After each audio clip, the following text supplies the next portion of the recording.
Evening, everybody. Before you begin, Mr. Shellaguba, I would like to present you a gift. I'd like to present you this carbon-friendly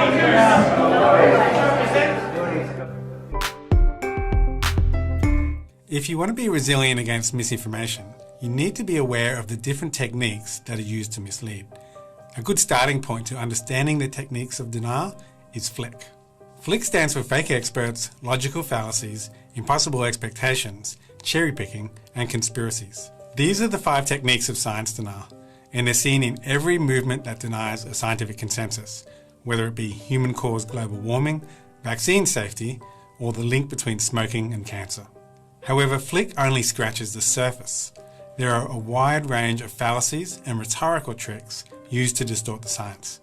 And while this looks complicated, this isn't even comprehensive, but it does cover the most common denial techniques you're likely to encounter in climate misinformation. So understanding these techniques will help you defend against misinformation. And not just misinformation about climate change. You'll see these fallacies in misinformation across all topics. Before we start exploring FLIC, I should point out that fake experts is actually a logical fallacy. Cherry picking is a logical fallacy. Technically, all of FLIC are logical fallacies. So how does it make sense having logical fallacies as a category? The reason that FLIC is so useful in understanding science denial is it highlights and organises the most important techniques used to distort science. I've looked for better frameworks. I even tried to develop one myself, but haven't found anything that beats FLIC.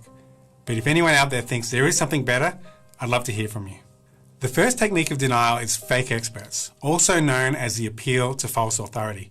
These are people who convey the appearance of expertise, but don't actually possess any relevant expertise. Having a degree in one field of science doesn't automatically convey understanding of complicated science in another discipline. We understand that principle in real life. When it comes to complicated issues, we want the person working on the problem to have relevant expertise, especially when it's an important problem that matters to us. But a scientist or someone from an official sounding organisation can often be convincing to the general public. And while a single fake expert can be misleading, multiple fake experts are even worse. One of the most damaging climate myths cites multiple fake experts, a technique called bulk fake experts. This particular myth comes from the Global Warming Petition Project.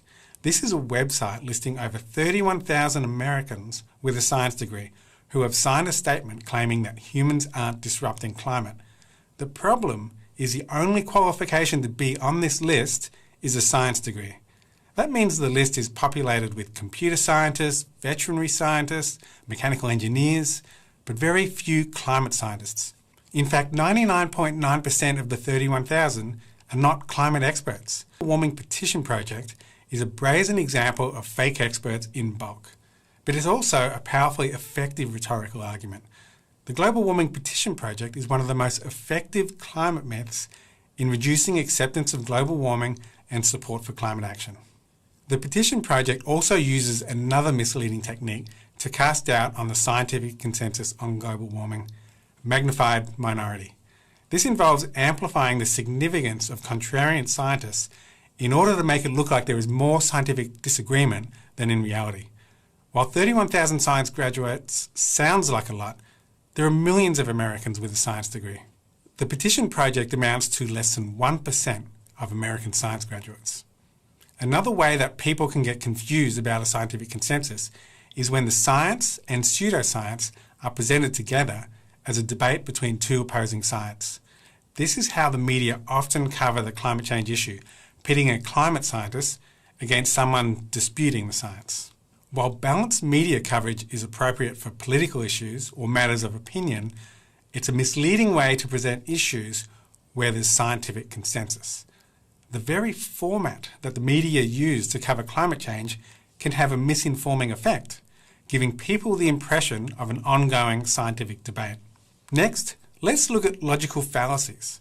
Generally speaking, logical fallacies appear in arguments where the conclusion doesn't logically follow from the premises. This is known as a non sequitur, Latin for does not follow. We also call this jumping to conclusions. Let's look at some types of logical fallacies. Ad hominem is Latin for to the person and involves attacking a person's character instead of addressing their arguments or science. One of the most common forms of climate misinformation are ad hominem attacks on scientists. This often takes the form of exaggerated stereotypes. Attacking a scientist's character is an easy and effective way to avoid dealing with their scientific research. Another logical fallacy is misrepresentation, which involves misrepresenting a situation in order to mislead people.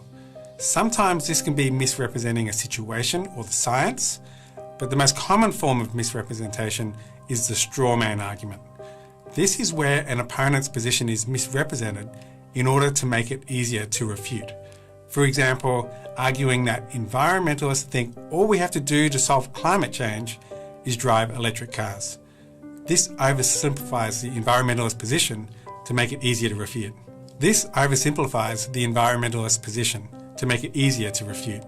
The fallacy of ambiguity involves using ambiguous language in order to lead to a misleading conclusion. The most common form of ambiguity is the fallacy of equivocation, using words that have multiple meanings as if they mean the same thing. For example, a common example of ambiguity in science denial is exploiting confusion about the word theory. To a scientist, a theory is an explanation of the world that's been confirmed by many experiments and empirical evidence. To non-scientists, a theory is just a hunch or someone's idea. This difference in meaning can be used to cast doubt on established science. In climate misinformation, ambiguity around the word uncertainty is often exploited. When scientists talk about uncertainty, they mean a measurement is accurate within a well-defined range of values. For non-scientists, uncertainty means you're not sure if the measurement is right at all. This ambiguity can be exploited by arguing that when scientists express uncertainty, they don't know what's going on.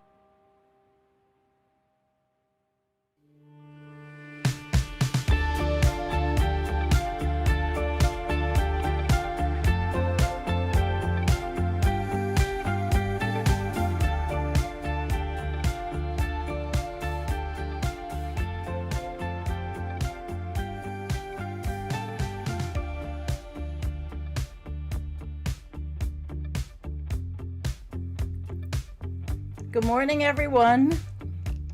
Welcome to Environmental Coffee House. I am Sandy Shellis, trying to get everything to run well today. It's nice to see you all out there in the chat. I think I might be a little, I gotta check. I've had a hard time. I don't know if my camera is even clear. I don't know. I've had a rotten couple of days as far as like body pain, but I want to say good morning. Hi, William Debunking. Hi from Louisiana. Aren't we lucky to have you with us today? So I picked this today because, well, first of all, I love debunking stuff and I love watching debunkers, and I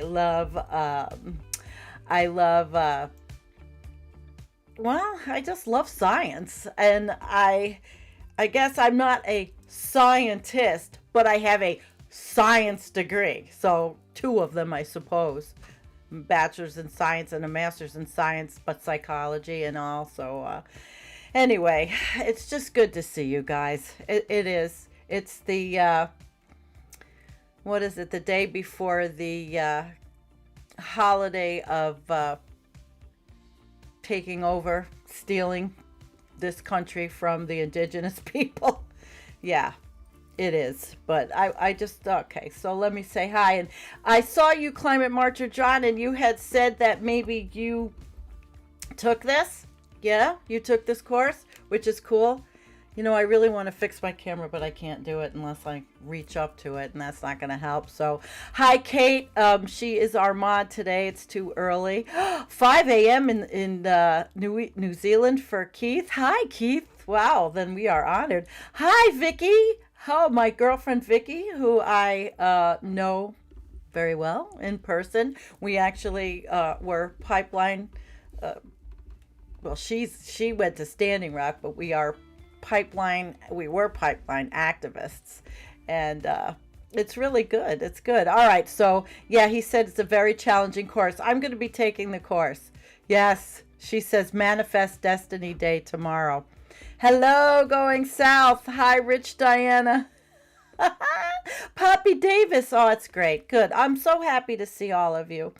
Okay, so let's get the show started before my neck starts hurting, because I've been having a lot of problems, and I wanted to come on here today. I was like, okay, do I wear my neck brace? Do I not wear my neck brace? I hurt myself somehow. I've been miserable. But the show must go on, right? It's show must go on. And yes, Vicky is my girlfriend. She is a good girlfriend. And she's a really great baker, too.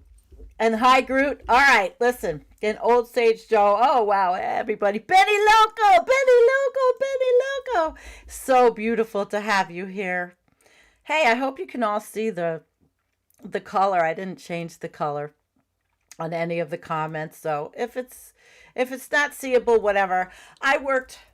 This whole thing started for this show with Twitter. And Christine Mattis, who is my buddy, she's been on our show, I think, twice. She is a PhD biologist, and she is, but she's very opinionated. She's very smart, bright. She is totally understands climate change and the effects of everything that humans do, that we do on our environment. And that's what started me on this, because I'm not going to pull it up, but she was making a comment on there. Well, I probably could work on pulling it up really quick while I'm talking. If I can find it, she was making a comment, and I asked her a question because I needed to have it. She's really hard to find, too. I needed to have it answered, because I really didn't get what she was actually trying to get through. So if I can find this, I'll show it to you. And oh my gosh. And then we can take it off. We can take off to where this started while you guys are joining the show. Geez, there's a lot of stuff on here, and I can't seem to find what I am looking for, because I didn't set that up. I have a lot of people on my Twitter. Well, not really a lot of people, actually. It's a very... Okay, here we go. I am going to share this. And here we go. Let's share the screen. Okay, so it started with this. Let's see if you could see it.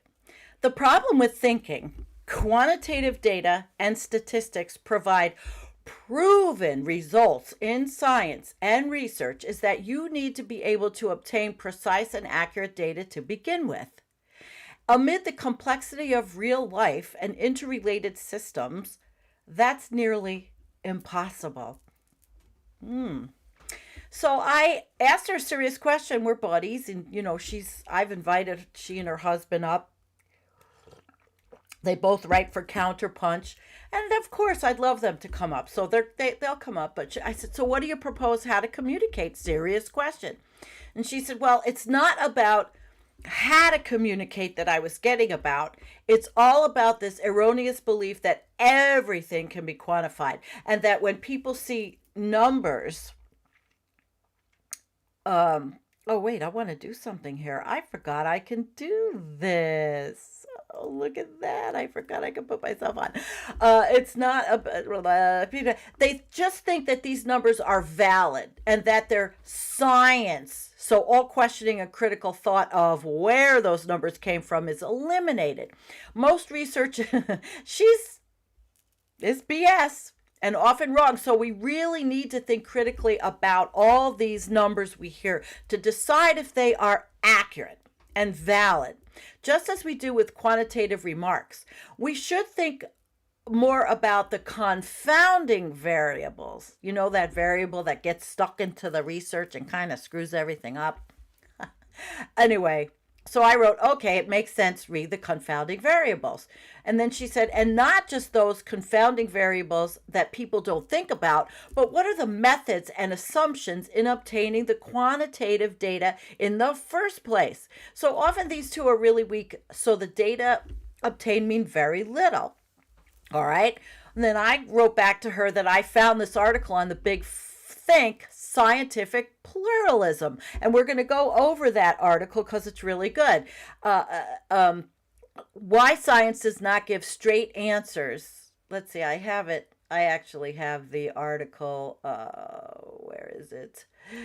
Pulled up like this. Why science does not give straight answers and simple solutions. So we're going to look at this. And then she wrote, I never know how to explain what kind of scientist I am because I have no traditional myopic discipline. Maybe now I found the answer. I'm a pluralistic scientist. So that gets an applause because we came over this and that's it. So I said, I'm trying hard to digest a lot of information. And so now she is my friend, the pluralistic scientist, okay? Which I thought was great. So it brought me back to skeptical science and John Cook, who I really like. And I am actually going to take the course. I signed up to take the course that Climate Marcher John said he took, the Making Sense of Climate Science Denial, because actually this course for me will help me. It's not just climate science denial. It's bullshit of every kind of bullshit, okay? There's so much bullshit out there. And I think that these principles are helpful for us to inoculate ourselves almost. And he uses that. I have talked about inoculation therapy before as something that I think that would help in schools to inoculate children, not with a vaccine, but inoculate them from bullshit, from teaching children how to decipher what's real and what's fake in this crazy world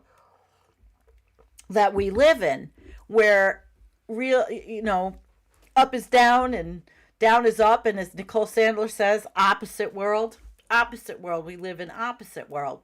So that's the course, Making Sense of Climate Science Denial. But I wanted to start out with their page a little bit and show you the page, because I know that I'm sure you guys, you follow me, but there are those of you who don't know skeptical science, and it is not just about climate disruption.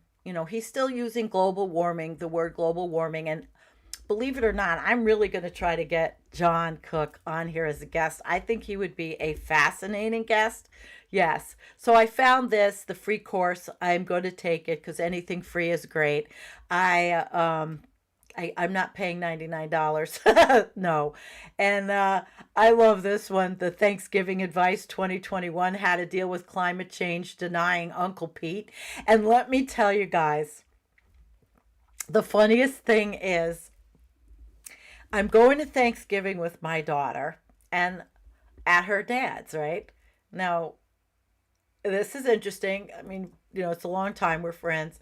And the last time, I guess we have conversations and he says the same old, the climate, it's always changing, the same old bullshit, right? And I know I don't want to talk about this with him because he's the kind of person, and there's so many of them, they just know. They just know everything. They know everything. So birds of a feather, they flock together. So I'm sure that nearly all of those reading this article accept the main findings of climate scientists. Yet many people don't. Instead, they believe a variety of climate myths. These include claims that the world isn't warming, or if warming is occurring, it is natural and not human caused, or that volcanoes produce more carbon dioxide than we humans do. I know none of you believes these myths. But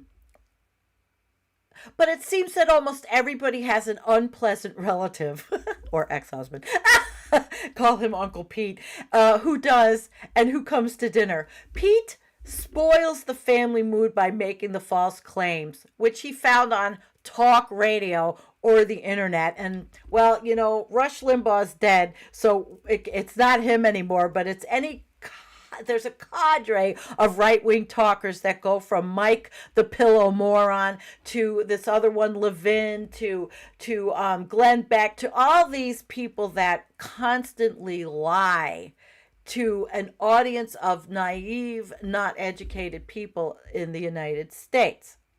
All right? So I'll tell you in a moment why some of the most frequently related claims are just plain wrong.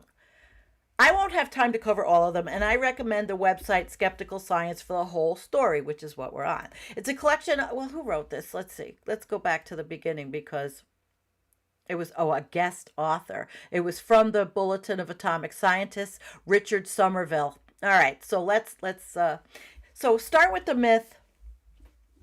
This is going to give you the tools to refute Uncle Pete, okay? So start with the myth that the warming we have observed in recent decades is natural and not human caused. First off, let's be clear. The climate has indeed changed naturally in the past, of course, with ice ages being an obvious example. But natural causes simply cannot explain the recent warming. So how do we know that? It's very like the story of wildfires, which can be caused naturally by lightning, but they also can be caused by people, either by carelessness or by arson. And wildlife experts can investigate after a wildfire and determine, what caused it. They know how to do the detective work. So we climate scientists are good detectives too. We have discovered what paces the ice ages. It is the slow changes in the Earth's orbit around the sun, which affect how sunlight is distributed over the Earth's surface in the different seasons.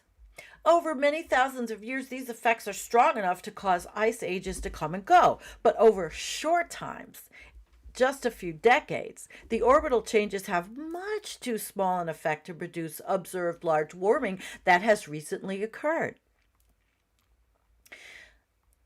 Okay, so through this kind of research, we have quantitatively ruled out all the other natural processes known to affect climate. For example, the sun powers the entire climate system, and the amount of energy given off by the sun does vary. But we measure this energy very accurately. Okay, very accurately. And we can demonstrate that its changes are much too small to have caused the observed warming. As for the claim that the extra carbon dioxide added to the atmosphere by human activities is tiny compared to the amounts produced by volcanoes, that too fails quantitatively. Measurements show that human activities, mainly burning coal, oil, and natural gas, produce 100 times more carbon dioxide than volcanoes do. So by burning fossil fuels, we humans have taken over the role of deciding what the climate in coming decades will be. We are no longer passive spectators in the global climate change pageant. No, we have become the actors. Science provides convincing evidence that the heat-trapping gases produced by human activities are the main cause of warming observed, in recent decades. This aspect of climate science is very firmly established, going back to definitive laboratory experiments in the 1850s. Those experiments show that carbon dioxide and other gases present in small quantities in the atmosphere have powerful heat-trapping properties. So in recent decades, our fingerprint, of observed warming, such as how it varies with attitude and geography and season, matches the pattern that we expect from adding heat-trapping gases to the atmosphere. So we found the enemy. He is us. He is us. And I'll tell you what, I'm going to start off really early with the toilet flush because we are the enemy. We are the enemy. Can we flush us away? I don't know. I really don't know. So there are similar convincing refutations of all other common climate myths. That's why many studies have shown that about 97% of the climate scientists who are most active in publishing research on climate change agree that the observed recent warming is real and serious and overwhelmingly human caused. Nevertheless, Uncle Pete remains unconvinced. He continues to repeat the myths. I think this is kind of taken from what's his name, Robert Reich, who does his thing about the holidays too with the Uncle Pete, but political Uncle Pete, Trumper Uncle Pete, QAnon now Uncle Pete. All right. So you might well ask, so why is Uncle Pete so stubborn, right? And so resistant to overwhelming scientific evidence? Well, it's a very good question, and here's the answer. For many skeptics or contrarians like Pete, the climate change issue is not a scientific topic at all. For Pete, it's simply an opportunity for the government and the libtards and environmentalists to make rules and regulations to interfere with markets and to diminish the personal freedom of individuals. Yep. For Pete, it is just one more way for the authority of the state to control the lives of the citizens. Now, this view has nothing, right? It has nothing to do with science at all. And no argument based only on science can change it, right? So Uncle Pete, like some actual people I know, may seriously fear that the government will not only decide what kind of car he will be allowed to drive, but will ultimately want to force him to limit his individual carbon footprint. Oh my God! And that is to ration his personal emissions of heat-trapping gases. So Uncle Pete has a high opinion of the free market. He's confident that government actions tend to hinder free markets and thus have the effect of limiting economic progress. So he's suspicious of subsidies for renewable energy. He is sure that renewables will never be feasible without huge subsidies. Right? Like, okay. What do we give to the fossil fuel industry? Uncle Pete couches his opposition to carbon taxes or fees in statements of this sort. If you let people keep more of their money, they will invest it in the future. Oh, once again, science is irrelevant here, and no claim that science has shown or proven this or that fact will change Uncle Pete's mind. But it's sad but true that most Americans have never met a scientist. Right? Oh my God. Uncle Pete may have his own somewhat strange ideas about how science works and what scientists do. The concept of peer review carries no weight at all. With Pete, he can easily imagine a corrupt and powerful scientific establishment conspiring to deny research funding to scientists who disagree with prevailing opinions and to prevent them from publishing. Pete likes to mention Galileo as an example of an outlier in science who turns out to have been correct. He forgets that Galileos are extremely rare and that almost everyone who everyone who considers himself a Galileo is badly mistaken. Now, Pete may cite eugenics as evidence that the scientific mainstream is indeed wrong. So Pete is very suspicious of scientists, very suspicious. So social science, which was my arena, tells us that people tend to trust those who share their values and to distrust those who do not. We all know that wedge issues such as abortion and evolution and gun control and now coronavirus, bitterly divide this country. And it is high time for us to realize that climate change is a very big wedge issue for Uncle Pete.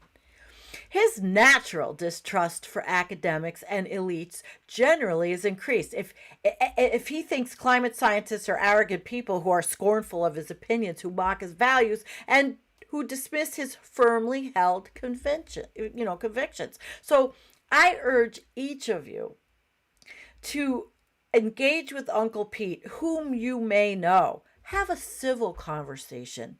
In his heart, Uncle Pete would probably admit that everybody is entitled to his own opinion, but not to his own facts.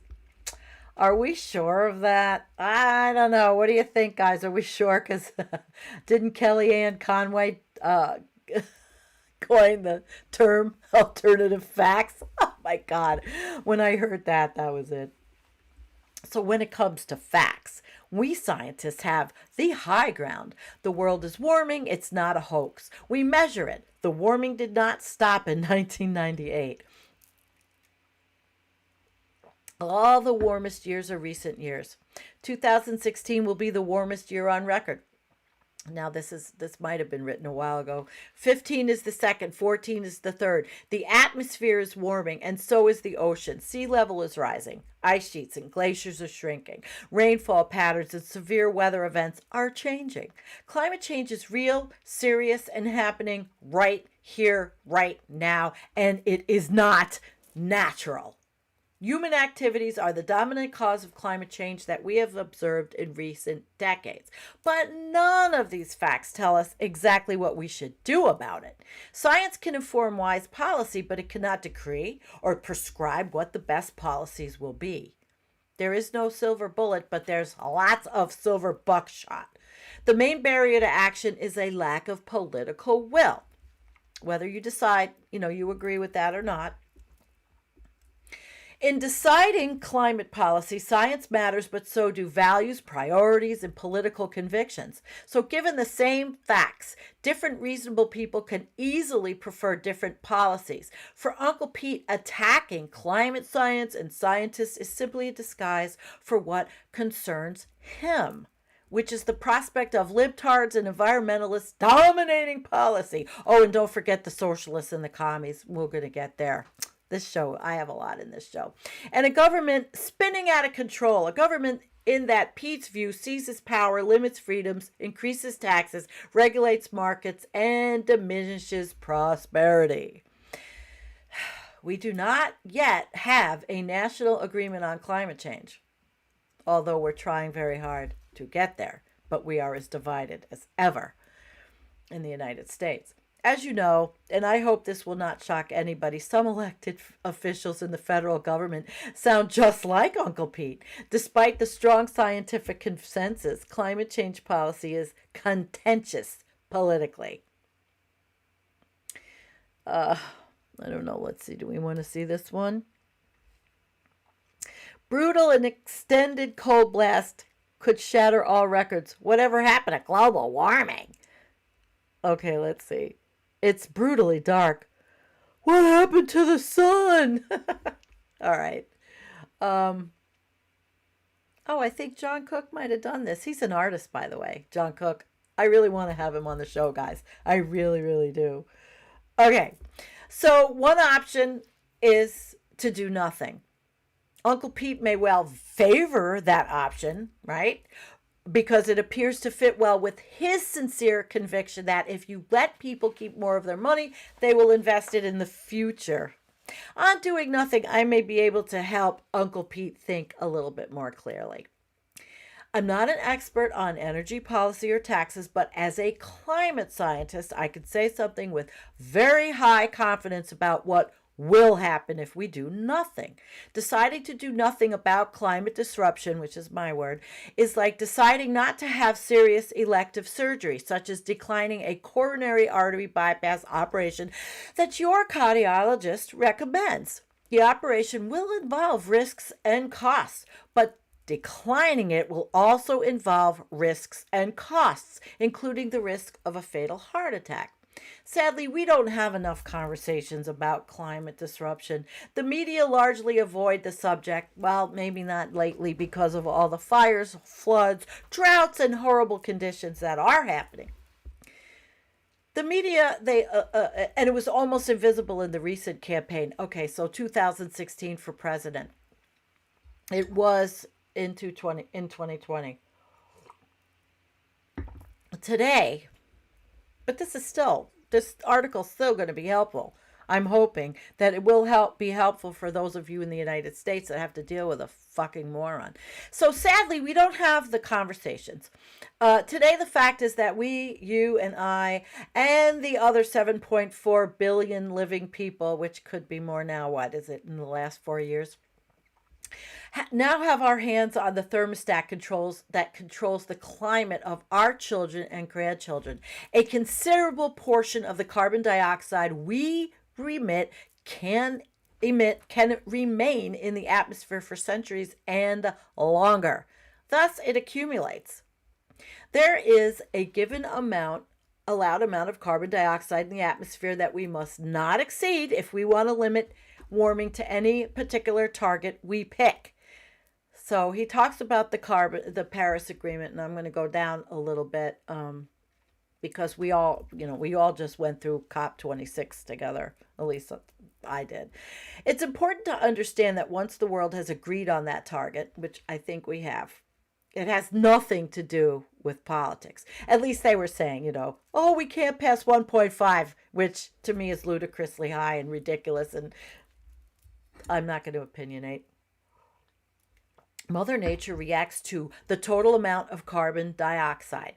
The more carbon dioxide there is in the atmosphere, the greater climate change will be. If we who are alive today do nothing about climate change, and if the world continues to use the atmosphere as a free dump for carbon dioxide and other waste products of an energy system based on fossil fuels, then we effectively sentence future generations to the consequences of a severely disrupted climate, which is happening now. Also, the disruption will not be brief. It will take many thousands of years for the climate to recover, and after we stop emitting carbon dioxide. So it's a long sentence. This is not a partisan political statement. This is a supported, solid science statement. Our climate system is like an irritable beast that overreacts to even small prods.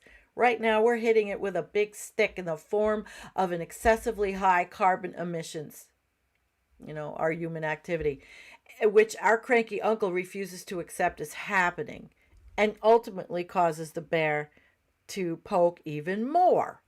Now, the Pentagon, which is not a cabal of liberal environmentalists, takes this issue very seriously, and it has repeatedly characterized unmitigated climate change as a threat multiplier. Well, we want to go into that one.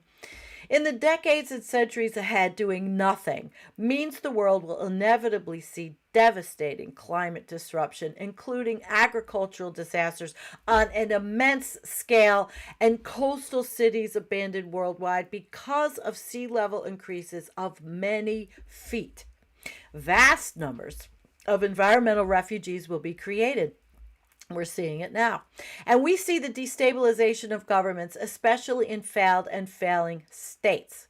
In wealthy and powerful countries like the United States, governments coping with severe climate change will surely have to act forcefully, including using emergency powers as in wartime to preserve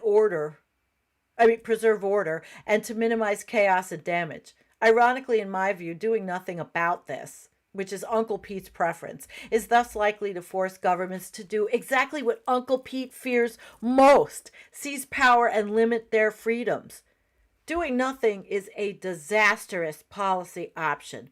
So if your civil and mutually respectful conversation with your own Uncle Pete, I hope you can help him to think, and her, to think seriously about the prospect of such a horrible but very preventable, maybe, we're not sure now, I don't think it's preventable, future. We are at a critical crossroads. We still have the chance of limiting climate change to a tolerable level, a level that offers some hope of successful adaptation. Our window of opportunity is still open, but it won't stay open longer. We must act. So We can't dither any longer. If Uncle Pete wants to keep the government from controlling his life and diminishing his freedom, as most of us do, then we all need to learn about and accept the science. We all need to take the threat of climate disruption seriously. We have to act wisely, urgently, and therefore minimize that threat. Oh, I liked it. Let me see what year that was written. Oh, he posted it on 2021. I don't know though. I think it's not. He might have posted on 2021, but I do think it's an older one. Now I'm not sure I'm going to read this whole thing, but this was from 2015, and I really liked. I liked that because we're at this time, which is a holiday in the United States and other holidays around the world. We're going to deal with this, right? The environmental intelligence. I'm just looking to see what you guys are talking about. Keep changing climate. Happy end days. Oh, I love you guys. So what term other than, what is there another term for climate science denier other than denier? Because people don't like it. I've used it plenty of times when I like to debunk the Heartland Institute of Fossil Fuel Shills. And I do. All right. That was a long article, so I want to move on. We will have terms that, all right, skeptics, deniers, contrarian, tailgaters. Let me see if there's, avoid the use of skeptics or deniers. Use climate change doubters or those who reject mainstream climate science. Okay, so I'm going to try to change that also.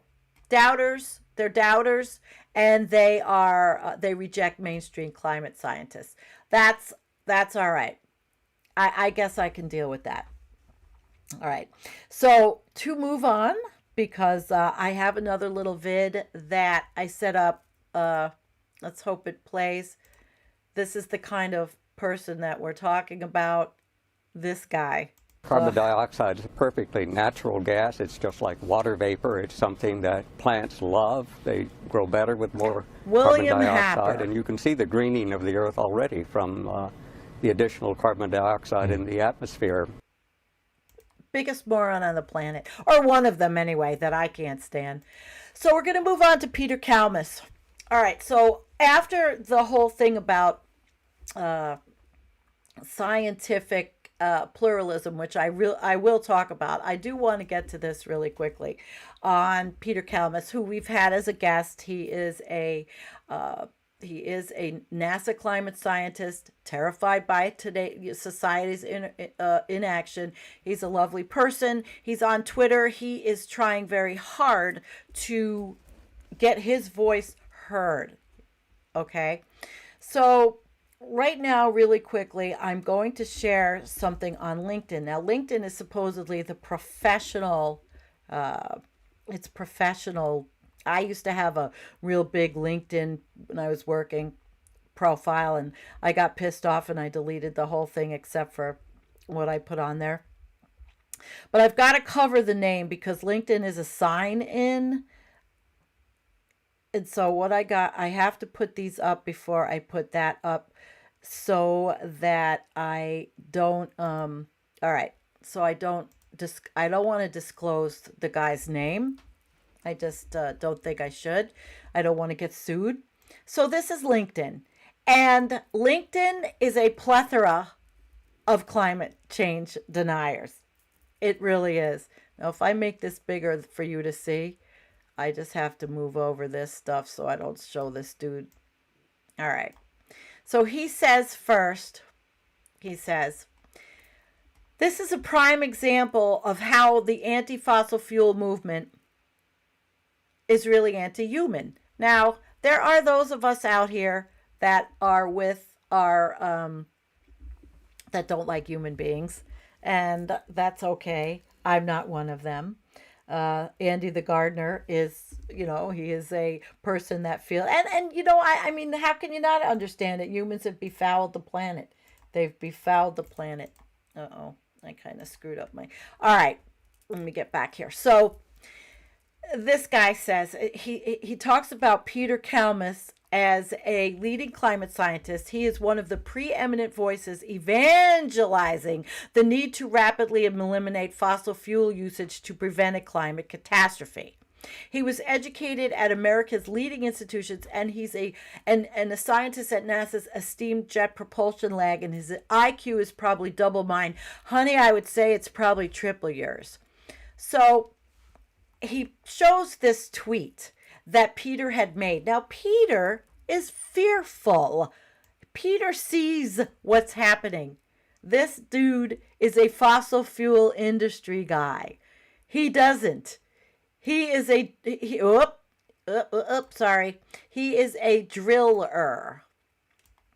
He says, if a genie appeared and said, I can make all fossil fuel and fossil fuel infrastructure disappear if you choose, I'd say yes. But even knowing the chaos it would sadly cause, because it would still be far less than the irreversible damage and chaos we're heading towards. Well, on this LinkedIn, I did meet a lovely person, Paul Thibodeau.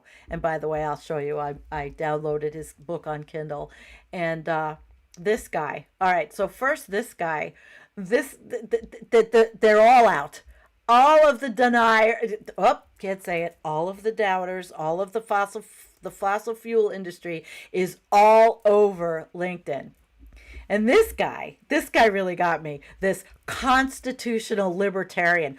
He says, anti-fossil fuel movement. I just wonder if I should cover. It's probably too late now, right?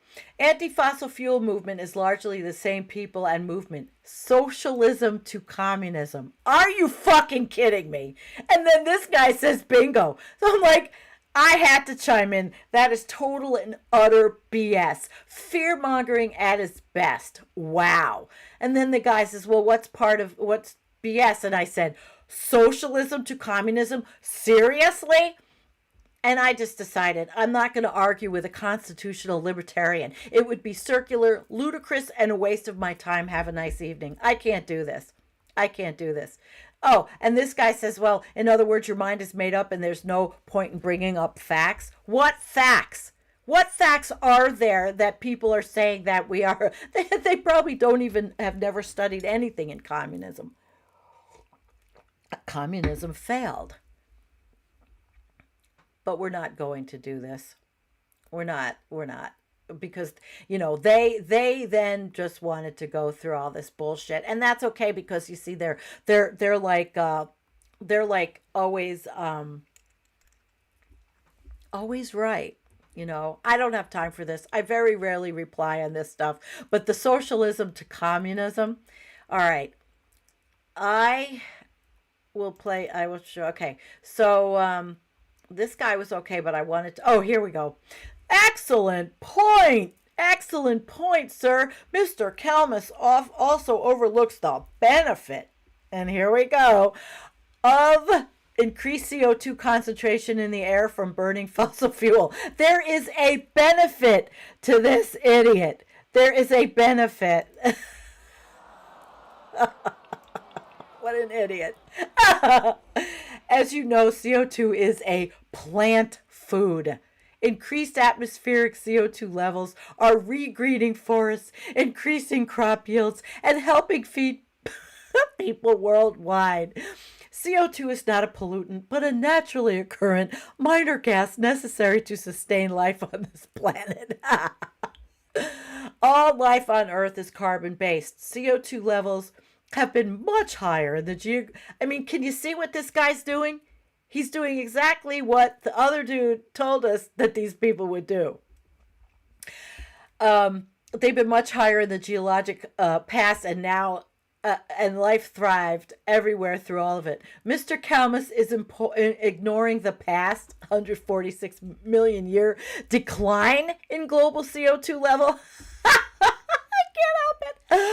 I can't help it. That's like, okay, sure, dude.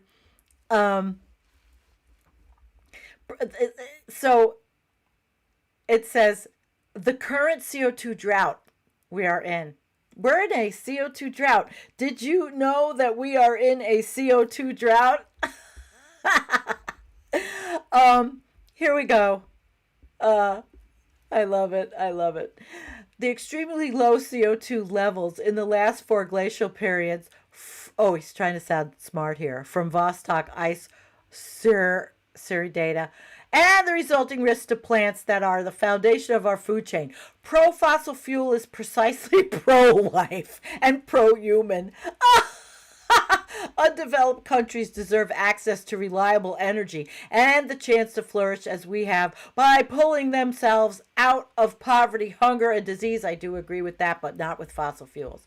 The world needs more fossil fuels, not less. Thank you for sharing. Oh my God. All right, the guy's an idiot. So, let me see if this person, all right, this guy, there's a couple, this guy was refuting his point. How many abrupt global warming tropes can you get into one post? In fact, they can be boiled down to the following. CO2 is plant food, regreening forests, increasing yields, helping people. Debunked. Right. CO2 is not a pollutant. Debunked. CO2 has been higher in the past. Debunked. You say underdeveloped countries deserve access to reliable energy and the chance to flourish as we have by pulling themselves out of poverty, hunger, and disease. That's a valid point, but it does not mean that such development has to be fossil fuel driven, which is a false claim you make. Energy is the solution, and that can be renewable, not net zero. Well, we can all talk about that one too. Is it? He just says that, and he was right. He was right. So there were a few people that were taking Peter's side, but there are a lot. Okay. Oh, you might like that. I wonder what your response would be if science deemed all climate scientists were so harmful to mankind that they must disappear. See, it's a stupid conversation. Stupid conversation. Yeah, totally stupid conversation. Some people were decent in this, but a lot of people were not. I love this one. Nice how the entitled feel free to put the unwashed under their boot heels. Who are the unwashed? Now, don't you think that's quite racist for this idiot to call these people the unwashed? The unwashed. No. I think that was pretty disgusting. So I wanted to share to you the LinkedIn bullshit that I found. There's the climate change deniers are living and breathing all over LinkedIn, just so you know. So I want to move on and see how you guys are doing out there. I hope you've been enjoying my show tonight. This morning. It's not even nighttime. Yeah. I used to see these comments go on for weeks in comment section and realize finally that the whole entire time was meant to be wasted. Absolutely. Online debates with people who have an agenda are pointless. Absolutely. That's why I didn't get in there. But my gosh, when they're sitting there and everything is so blatantly Heartland Institute, it's disgusting. Forgive me, Father, for I have taken hot showers. Yeah, they are. They are all CEOs of oil-related companies. What do I expect? I didn't expect much, but I don't go on LinkedIn very often. Like I said, I got really pissed off when this stuff happened. The shit hit the fan when I retired medically. And I had quite an extensive LinkedIn, and I had all the recommendations and all the accolades and all that horseshit, and my CV and my published articles and blah blah blah blah blah. And I just got pissed off and I deleted the whole damn thing, But all right, so I got a little vid to just pull up, and let's look. This is a little bit more of this. Oh no, that's not the one. this is. It's another little short thing that we're going to look at. All right, let's look at this one real quick. And this goes into misinformation. Whoops. Individuals and society. So it's important to protect people from being misinformed. I think I'm going to go back. Here and are start 4 it. things to Okay. know about misinformation see it. and how to respond to it. Misinformation may do damage. It has the potential to cause substantial harm to individuals and society. So it's important to protect people from being misinformed. Misinformation can be sticky. Fact-checking can reduce belief in false information, but misinformation often continues to influence even after a correction. It's important to use effective correction strategies. Prevent misinformation from sticking if you can. Because misinformation is sticky, try to stop it from sticking in the first place. You can build people's resilience to manipulation by explaining misleading strategies, a technique known as inoculation. Debunk often and properly. Just what I talked You can't about. preempt, you must debunk to unstick the misinformation. An effective debunking clearly explains why the misinformation is false and what's true instead. For more on all these points, check out the Debunking Handbook 2020. Oh God, I don't know why this always happens to me. I don't watch MSNBC. But Twitter just wants to pull all this. Wait, stop it. Twitter just wants to pull it all up. I don't understand what. I mean, YouTube. Anyway, so here we are. I'm going to move quickly to the last article because I know we've been quite a while. We've been almost an hour, but I wanted to cover all these things, educate you, talk about the information that you may have to pull out to talk to somebody that makes you cringe at a dinner party. I don't know. COP26 just ended. Do these people even know what COP26 is? I don't know.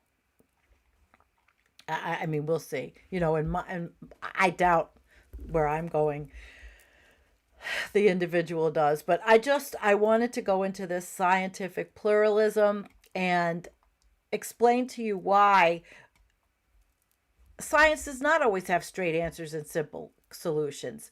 It's a notion that some questions must be approached from many angles. And how can we integrate these?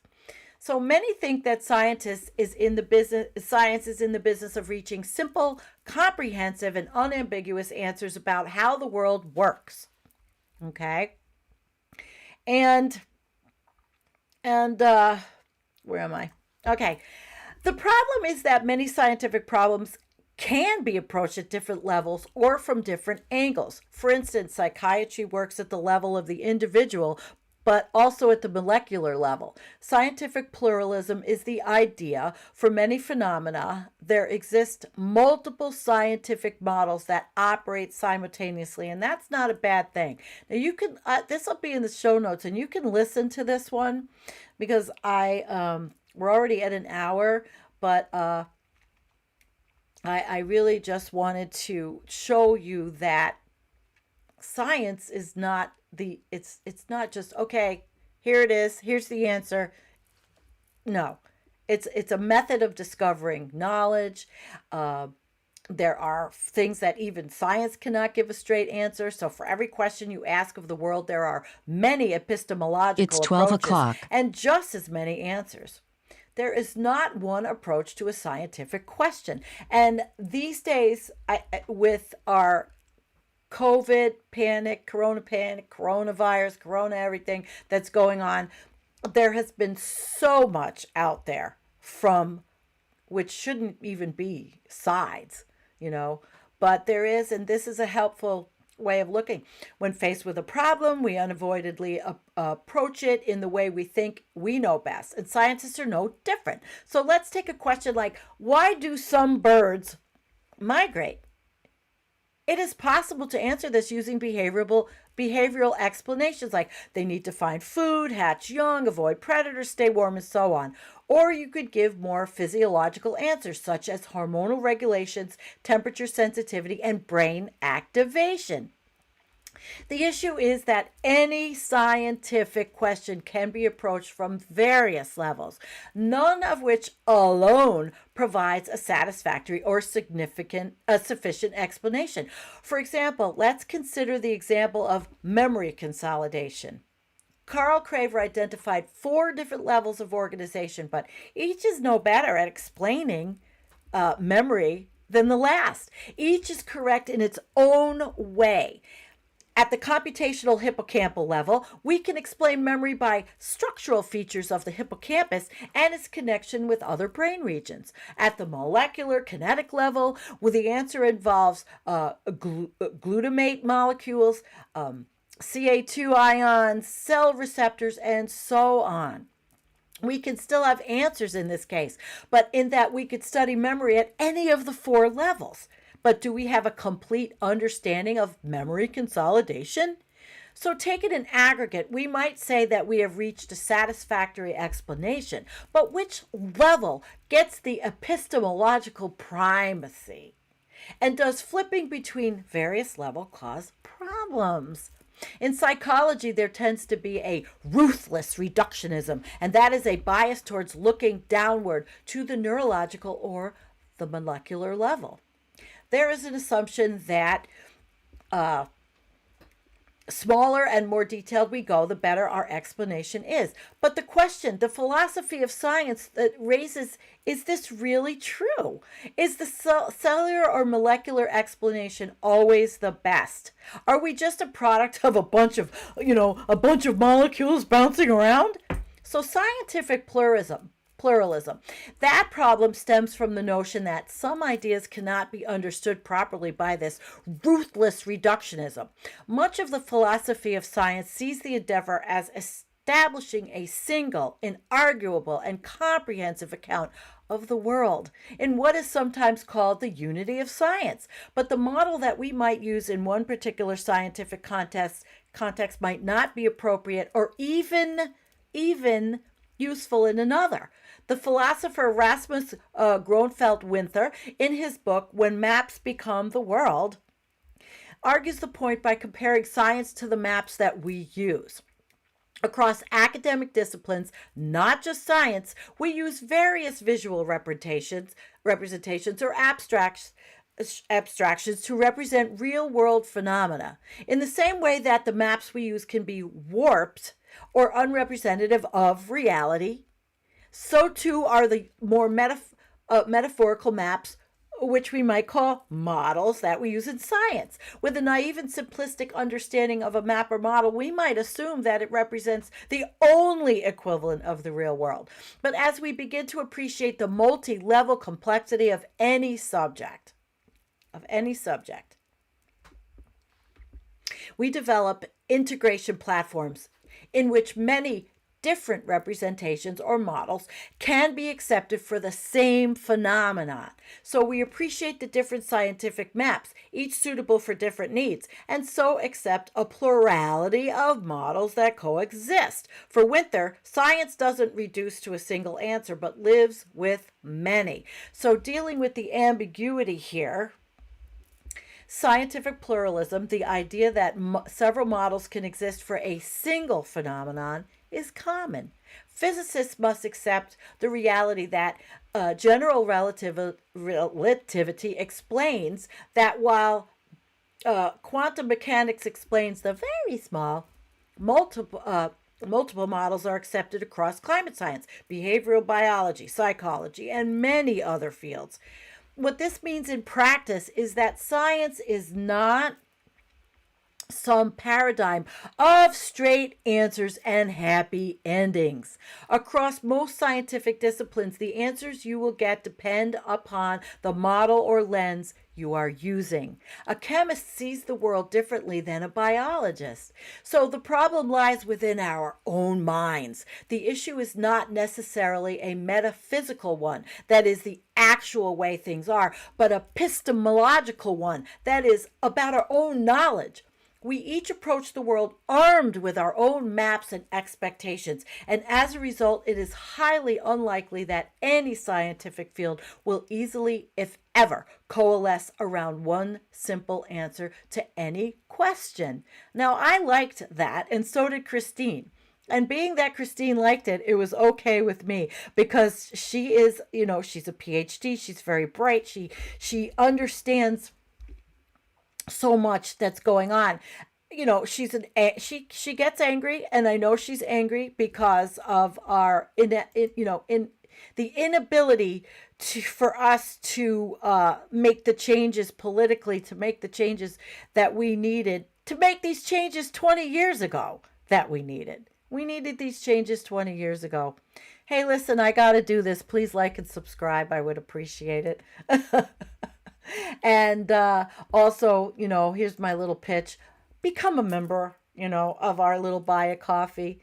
It's not, I don't get a lot from it, but it helps. And if you're a member, that doesn't mean you have to, contribute, but it's kind of cool. So why don't you do that? Like and subscribe. Let's see what you guys are saying that might be helpful here. Let's see. Sandy. Okay. Is the Elegian dialectics under a different name? Are we going to have to look this up? Hi, Boomer you. And let's see. Okay, Diocletian was the notable expert, I guess. He could have wrote the book about working the Byzantine Bazaar. Thank you for answering, because I probably would have had to look it up.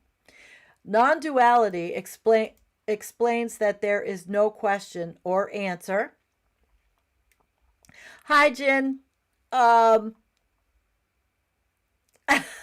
Okay, Raza, why shouldn't you look at the turkey dressing? Because it'll make him blush. All right, our resident, yeah. Everybody pumped up on coffee already, I reckon. Well, actually, as I've always told you, I drink a very low caffeine, high antioxidant, low acid coffee, and I mix it with my mud water, which has 4 million things in it that are good for me, that science has brought and made it available to me for as long as it can.